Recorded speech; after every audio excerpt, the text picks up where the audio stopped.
The fallout from LaRussell's Heaven Sent continues to evolve beyond a simple moment of backlash, turning into a broader conversation about artistic responsibility, philosophical expression, and the limits of provocation in modern hip hop. One of the deeper layers emerging from this controversy is how LaRussell's independent model of success clashes with the expectations that now surround him. For years, he operated outside the traditional industry system, prioritizing ownership, transparency, and direct fan connection.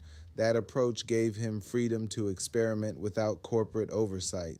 But as his reach expanded and his name began circulating in larger industry spaces, including affiliations with Rock Nation, the margin for unchecked expression narrowed significantly.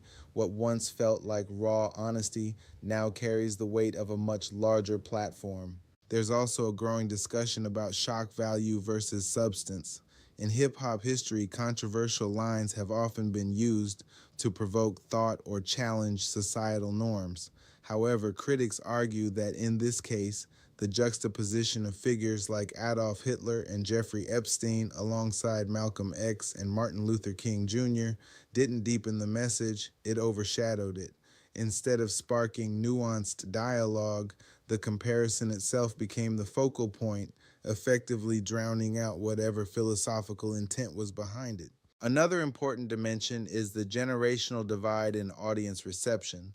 Some younger listeners, more accustomed to internet era irony and abstract expression, were slightly more open to interpreting LaRussell's message symbolically.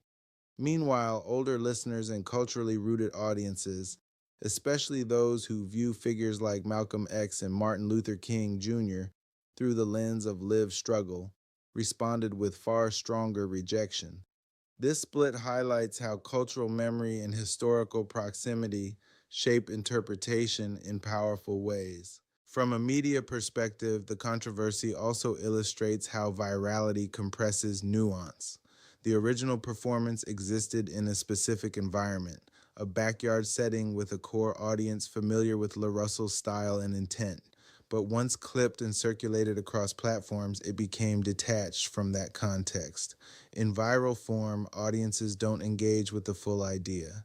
They react to the most striking fragment. In this case, that fragment was the comparison itself, which many found impossible to reconcile regardless of explanation. There's also increasing attention on LaRussell's communication strategy after the backlash. Rather than issuing a measured clarification or acknowledging the sensitivity of the topic, he leaned into confrontation, calling critics slow and framing the outrage as performative. For some, this reinforced his authenticity. For others, it suggested a reluctance to engage in self reflection. In today's cultural climate, where audiences often expect accountability alongside expression, that response may have widened the gap between him and portions of his fan base. At the same time, it's worth noting that controversy has historically played a role in shaping artistic trajectories. Moments like this can either fracture an artist's connection with their audience or redefine it entirely. If LaRussell returns from his social media hiatus with a more refined articulation of his ideas, this could become a turning point that deepens his message. If not, it risks being remembered as a moment where provocation outpaced clarity.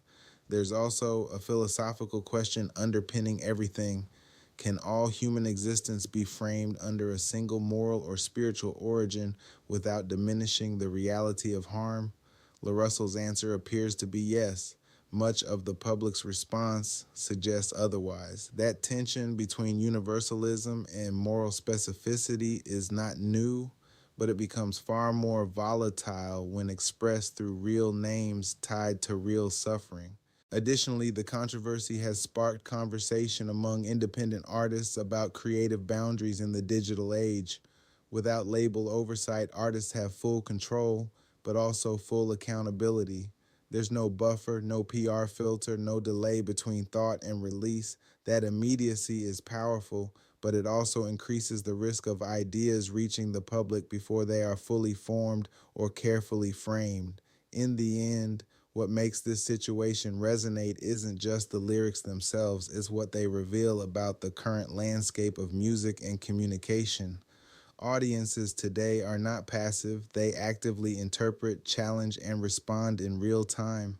And when an artist known for clarity delivers something that feels ambiguous or careless, the reaction is amplified. LaRussell's Heaven Sent didn't fail because people didn't understand it. It struggled because, for many, understanding it made it harder to accept.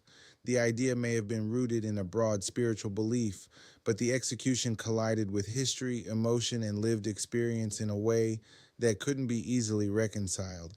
As he steps away to regroup, the next phase of his career will likely depend on one key factor: whether he can bridge the gap between intention and impact, because in an era where every word travels instantly and widely, that gap is where reputations are either strengthened or tested the most.